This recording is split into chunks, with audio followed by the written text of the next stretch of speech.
तो मिस्टर अतीक, हमने देखा पिछले एपिसोड में कि भाई पुराने वक्त में जो है वो मदारिस का जो है एक तरीके का रवैया रहा और आपने उसकी बहुत सारी वजाहत जो है हमें बताई। तो फ़िलहाल हमें ये बताइए कि फ़िलहाल जो है मदारिस के निज़ाम जो हैं उनका क्या रवैया है अंग्रेज़ी ज़बान के प्रति। ठीक है, देखिए आपके सवाल का दो पहलू है। एक पहलू है कि रवैया क्या रहा और दूसरा पहलू है कि अभी रवैया क्या है।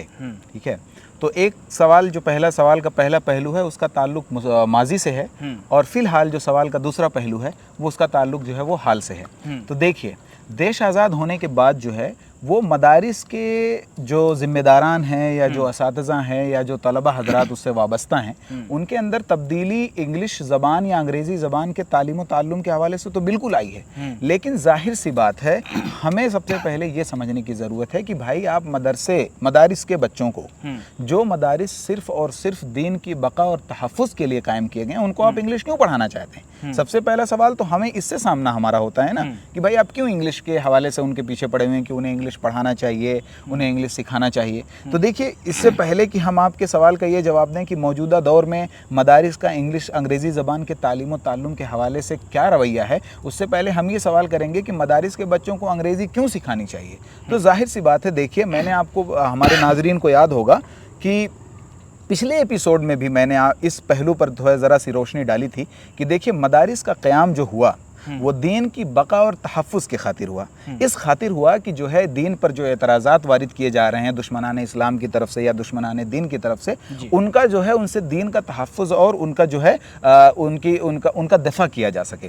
तो जाहिर सी बात है, जब आप दीन को सेंटर में रख रहे हैं कि मदारिस का काम दीन की जो है तबलीग और तरवीज करना है, उसकी इशाअत करनी है, तो जाहिर सी बात है, मैंने आपको बताया था कि जो है हमारे दौर में, फ़िलहाल हमारे दौर में उलमाए कराम की एक तादाद निकली है जो इंग्लिश बोलती है और उसी इंग्लिश के ज़रिए से जो है वो पूरी दुनिया में इस्लाम फैला रहे हैं, उन लोगों तक इस्लाम फैला रहे हैं, दीन की तबलीग उन लोगों को दे रहे हैं जिनके पास दीन का इल्म नहीं है या जो इस्लाम में नहीं है या जो मुसलमान नहीं है। तो मदारिस के लोगों को इस बात की तरफ ध्यान देने की ज़रूरत है कि देखिए, आप अरबिक बच्चों को सिखा रहे हैं, वो बच्चा कुरान और हदीस से वाकिफ़ है। अगर वही बच्चा बैक वक्त इंग्लिश ज़बान की तालीम से उसकी जो है बारीकियों से या उस पर एक कमांड हासिल कर लेता है, तो जाहिर सी बात है दीन को समझाने वाला उससे बेहतर और कोई दूसरा शख्स नहीं हो सकता। रही बात सवाल के दूसरे पहलू की, भाई फ़िलहाल रवैया क्या है हिंदुस्तान में मदारिस इस्लामिया का अंग्रेज़ी तालीम और ताल्लुम के हवाले से, तो इस बात पर देखने की ज़रूरत है कि देखिए हमारे दरमियान तब्दीली ज़रूर आई है। आज आपको हिंदुस्तान में मुश्किल से ही कोई मदरसा ऐसा मिलेगा जहाँ पे इंग्लिश जो है शामिल निसाब ना हो। बिल्कुल है, निसाब में शामिल है, निसाब में जो है इंग्लिश शामिल है, लेकिन उसमें क्या हो रहा है कि जो एक्सेप्टेंस एक होता है कि आपने जो है बज़ौरे जो है मजबूरी या किसी और कंपल्शन के तहत जो है आपने इंग्लिश को अपने निसाब में शामिल कर लिया है, लेकिन उसके साथ इंसाफ नहीं हो रहा है। जो पढ़ाने का तरीका है, जो बताने का तरीका है, जो सिखाने का तरीका है, जो टेक्स्ट बुक्स हैं, जो किताबें हैं, वो बच्चों की ज़रूरियात के लिहाज से या वक्त की ज़रूरत के लिहाज से नहीं ढाले गए हैं। ठीक है, आप बताइए, इंग्लिश का जो नेचर है मदरसों में, आप उस पर ध्यान दीजिएगा कि इंग्लिश का जो नेचर है, आज हमें इंग्लिश को बराए अदब नहीं, बराए ज़बान समझे जाने की ज़रूरत है। कम्युनिकेशन की दुनिया है ये, इंफॉर्मेशन एज चल रहा है ये, और यहाँ पे मदरसे के बच्चों को इंग्लिश ज़बान के बोलने, सीखने, समझने, पढ़ने, इन सब पे महारत चाहिए, ना कि ये कि आप उसका अदब उसको पढ़ाएं, शेक्सपियर पढ़ाएं और ये सब पढ़ाएं। ठीक है, वो एक ज़रूरत के तहत वो भी ज़रूरी हो जाता है, लेकिन लैंग्वेज को कम्युनिकेशन के पर्पज़ से समझने की इंपॉर्टेंस है। आप मदरसे में जो इंग्लिश जो भी शामिल है, आप उसमें देखेंगे, पहली बात तो वो अच्छे तरीके से नहीं पढ़ाई जा रही है, उस दिल के साथ नहीं पढ़ाई जा रही है जिस दिल के साथ, जिस इंटेंसिटी के साथ और जिस मिशनरी ज़ील के तहत उन्हें पढ़ाया जाना चाहिए था। वजह क्या है? उसकी वजह यही है कि कहीं ना कहीं आज भी हम इस बात को तस्लीम नहीं कर सके। हालांकि इतनी सारी मिसालें मौजूद हैं, मैंने आपको इस बात का हवाला दिया कि हमारे ही हम वतनों में से इंग्लिश सीख करके लोगों ने क्या से क्या नहीं किया, लेकिन आज भी हम इन तमाम चीज़ों से सबक नहीं ले पा रहे हैं। आज भी हमारे जहन में कहीं ये बात है कि मदारिस ने इंग्लिश पढ़ाने के लिए नहीं बने हैं, लिहाजा आज भी हम नहीं पढ़ाएंगे। तो कौन सबक नहीं ले पा रहे हैं? ये तालिब इल्म सबक नहीं ले पा रहे हैं, या फिर जो मदारिस के निज़ाम हैं वो नहीं ले पा रहे हैं, या उस्ताद जो बच्चों को पढ़ाते हैं वो नहीं ले पा रहे हैं? जी ठीक है, देखिए तलबा का जहाँ तक ताल्लुक़ है तो वो सेकेंडरी चीज़ है, वो बाद में आते हैं। पहले तब्दीली ज़िम्मेदारान के अंदर आनी होनी है ना, कि ज़िम्मेदारान और असातिज़ा के अंदर आनी है ना, कि जिनको जो है, जाहिर सी बात है, आप एक मदरसा खोल करके बैठे हैं, आप उसके ज़िम्मेदार हैं। अगर आप नहीं चाहेंगे तो उस मदरसे में इंग्लिश नहीं पढ़ाई जा पाएगी। ठीक है, बच्चों को सेकेंडरी लेवल पे आते हैं, ठीक है, सबसे बड़ा और अहम बड़ा किरदार जो है स्टूडेंट्स ही प्ले करेंगे, लेकिन पहले जिम्मेदारान के फिक्र में तब्दीली का आना बहुत ही ज़्यादा ज़रूरी है। क्या उनमें तब्दीली आ रही है? क्या इस चीज़ को वो पहचान पा रहे हैं? ठीक है, देखिए तब्दीली बिल्कुल आई है, जाहिर सी बात है। पहले वो चीज़ निसाब में शामिल ही नहीं थी अंग्रेज़ी ज़बान, अब तो निसाब में शामिल है। लेकिन तब्दीली देखिए, मैंने कहा ना, एक होता है कि बज़ौरे जो है एक मजबूरी के तहत आप शामिल कर रहे हैं कि दुनिया आपको जो है वो जो है आपको वो ये ना कहे कि बहुत ही रिजिड हैं, बहुत ही ऑर्थोडॉक्स हैं, आपने इंग्लिश को जो है इस हवाले से शामिल कर लिया है। तो कहीं इसकी वजह ये तो नहीं है कि मतलब उन्होंने जो है अंग्रेज़ी ज़बान को इंक्लूड नहीं किया क्योंकि उन्हें डर था कि कहीं ऐसा ना हो कि उनके बच्चे जो हैं वो अंग्रेज़ी ज़बान सीख के उसके कल्चर से इन्फ्लुएंस हो जाएं और दीन से जो है वो एकदम भटक ही जाएं?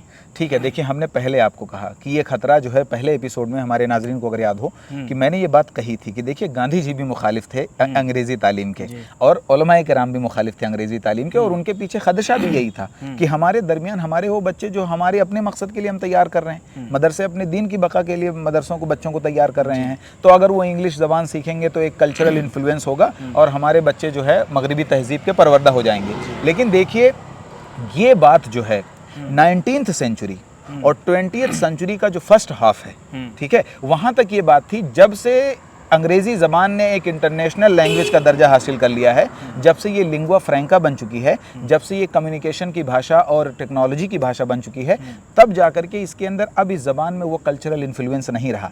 आप बताइए, क्या अंग्रेज़ी ज़बान में अमरीकियों ने अपने रास्ते नहीं बनाए? क्या अंग्रेज़ी ज़बान ही को अपना करके ऑस्ट्रेलिया वालों ने अपने रास्ते नहीं बनाए? वो तो इंग्लिश को एज ए वैरायटी एक्सेप्ट करने के लिए तैयार ही नहीं है, वो कह रही है हमारी भाषा है।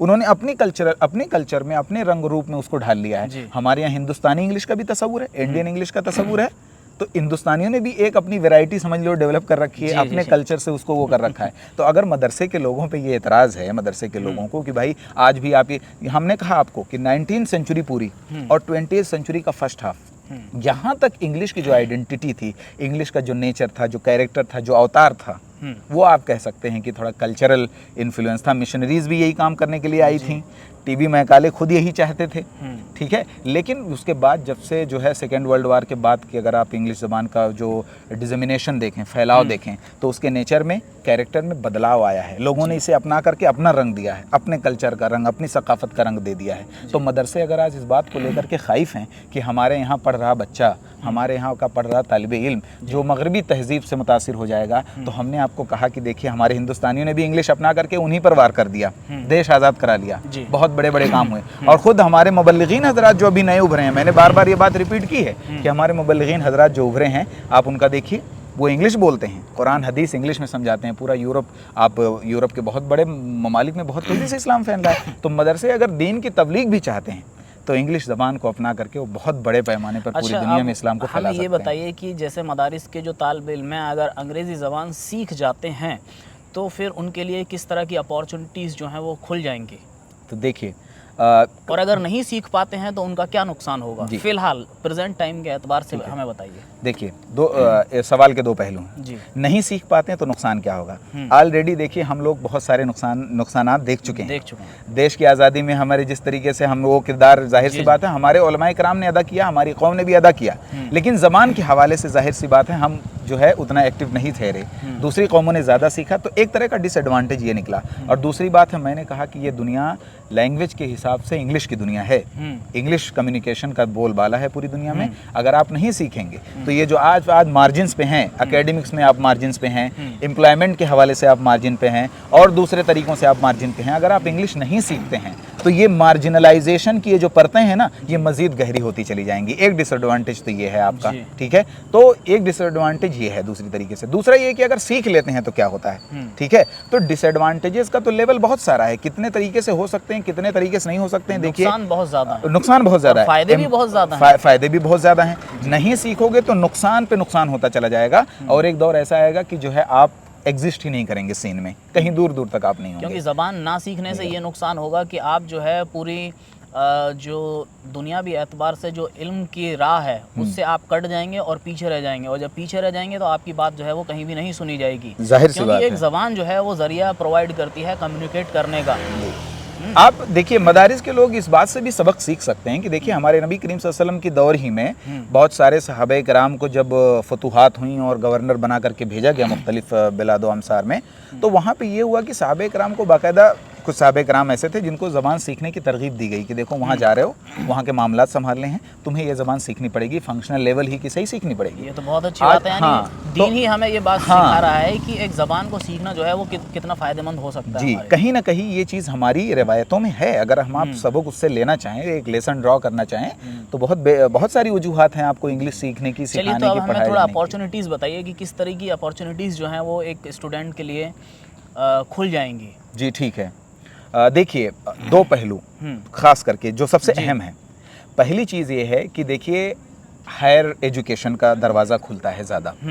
अगर आप सोच रहे हैं कि आप हमारे बच्चे हमारे मदरसों से निकल करके यूनिवर्सिटीज़ में जाएं या बाहर जाएं या मज़ीद आला तालीम हासिल करें, तो उन्हें ये बात माननी पड़ेगी, इंग्लिश के बगैर उन बच्चों का काम नहीं होने वाला, उनकी फलाह बहबूद नहीं होने वाली अगर वो इंग्लिश नहीं जानते हैं। आप बताइए, आप आला तालीम दिलवाना चाहते हैं अपने बच्चे को, मदरसे में वो आलिमियत फजीलत करके आया है, आपने इंग्लिश वहाँ उसको नहीं सिखाई है, अब वो यूनिवर्सिटी में आएगा, किसी और मुल्क जाएगा, किसी और नेशनल यूनिवर्सिटी में हिस्सा लेगा, मतलब वहाँ एनरोल करेगा अपने आप को, तो जाहिर सी बात है वहाँ किताबें इंग्लिश में हैं, वहाँ पढ़ाने वाला इंग्लिश में है, वहाँ का माहौल इंग्लिश है। जाहिर सी बात है आपने उनको नहीं सिखा करके तो उनके वो जो है अपने आप को उतना फिट महसूस नहीं करेंगे। तो हायर एजुकेशन के लेवल पे या मज़ीद आला तालीम हासिल करने के हवाले से एक डिसएडवांटेज, और ये बहुत बड़ा डिसएडवांटेज है, कौमें जो है इससे गर्त में चली जाती हैं, प्रॉब्लम में आ जाती हैं, उनका एक एजुकेशनल बैकवर्डनेस। आप सचर कमीशन की रिपोर्ट देखिए, वो कह रही उसमें आप इंग्लिश को अगर डब करना चाहें तो बहुत अच्छे तरीके से डब कर सकते हैं कि हमने इंग्लिश नहीं सीखी, हमारे बच्चों ने इंग्लिश नहीं सीखी। ठीक है,